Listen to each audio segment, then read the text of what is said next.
السلام علیکم پیارے بچوں، آج کی ہماری کہانی کا عنوان ہے دل کی دھڑکن پر چلتی گھڑی۔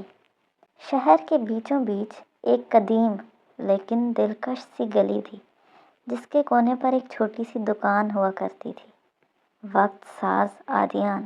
یہ دکان کسی عام مکینک یا ریڑھی والے کی نہیں تھی، یہاں گھڑیاں سانس لیتی تھیں، لمحے باتیں کرتے تھے اور وقت چھوٹی چھوٹی شکلوں میں کھنکتا محسوس ہوتا تھا۔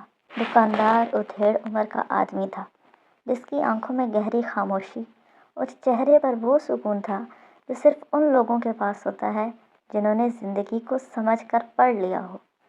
عادیان نہ امیر تھا نہ غریب، وہ وقت کا مرمت کار تھا، مگر اصل میں وہ دلوں اور زندگیوں کو ٹھیک کرتا تھا۔ لوگ گھڑیاں لینے آتے لیکن اپنے ساتھ کہانیاں بھی چھوڑ جاتے۔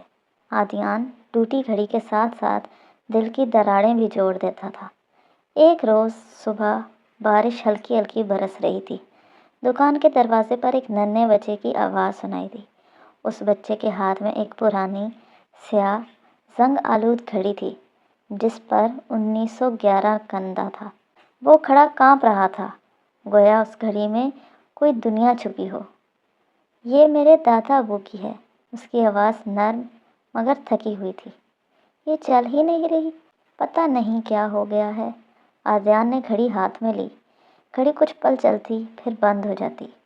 لڑکے نے مزید کہا، دادا جان کہتے تھے کہ وقت کبھی نہیں مرتا، بس سو جاتا ہے۔ دنیا کے سارے سوال اس معصوم جملے میں سمٹ گئے۔ بچہ گھڑی دکان پہ ٹھیک ہونے کے لیے چھوڑ کر چلا گیا۔ عادیان نے کئی دن گھڑی پر کام کیا، پرزے بدلے، چابی گھمائی، مگر گھڑی چلنے سے انکار کرتی رہی۔ یوں ہار نہ ماننے والا عادیان پہلی بار بے بس سا لگنے لگا۔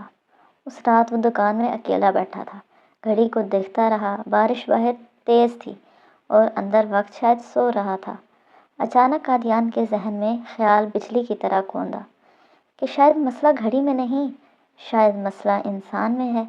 اگلے دن اس نے لڑکے کو دوبارہ بلایا اور کہا، بیٹا گھڑی کو چلانے کے لیے مجھے اس کا وقت جاننا ہوگا، یعنی تمہارے دادا کی کوئی ایسی یاد، ایسا لمحہ جس میں زندگی اور حرکت ہو۔ لڑکا حیران مگر پر اعتماد بولا، دادا روز ایک پرندے کو دانہ ڈالتے تھے، بارش ہو یا دھوپ، وہ کہتے تھے وقت بانٹنے سے بڑھتا ہے۔ عادیان مسکرایا، گھڑی کے پیچ کو ہلکا سا مروڑا اور جیسے ہی لڑکے نے یہ یاد بتائی، گھڑی اچانک چلنے لگی، جیسے ماضی واپس سانس لینے لگا ہو۔ عادیان نے گھڑی لڑکے کے حوالے کی اور نرمی سے کہا، وقت صرف لوہے اور کانٹے کا کھیل نہیں، یہ یادوں، محبت اور بھلائی کی دھڑکن سے چلتا ہے۔ جو لمحہ نیکی سے بھرا ہو وہ کبھی نہیں رکتا۔ لڑکے کی آنکھوں میں حیرت بھی تھی اور چمک بھی۔ وہ گھڑی لے کر خوشی سے بھاگ گیا، مگر کہانی یہیں ختم نہیں ہوئی۔ اس واقعے سے ایک دن قبل اس لڑکے نے ایک بوڑھے فقیر کو بارش میں بھیگا دیکھا۔ وہ رک گیا، اس نے اپنی نئی گرم چادر اتاری اور بوڑھے کو اوڑھا دی، اس کے بعد خود گھر کی طرف چل دیا۔ شاید یہ نیکی کا، دوسروں کے ساتھ بھلائی کا نتیجہ تھا کہ وقت نے جواب دیا تھا۔ اسی شام جب لڑکا گھر پہنچا تو اسے دادا ابو کے کمرے کے باہر سے گزرتے ہوئے ان کا پرانا صندوق بیڈ کے پاس پڑا دکھا۔ اسے نہیں معلوم تھا کہ دادا کے اس صندوق میں کیا ہے۔ لڑکے نے کمرے میں جاتے ہی تجسس سے صندوق کی طرف ہاتھ بڑھایا۔ صندوق کھلا تو اندر چند پرانی تصاویر، ایک ٹوٹا ہوا چشمہ اور ایک زرد پڑا خط رکھا تھا۔ لڑکے کے کانپتے ہوئے ہاتھوں نے خط کھولا۔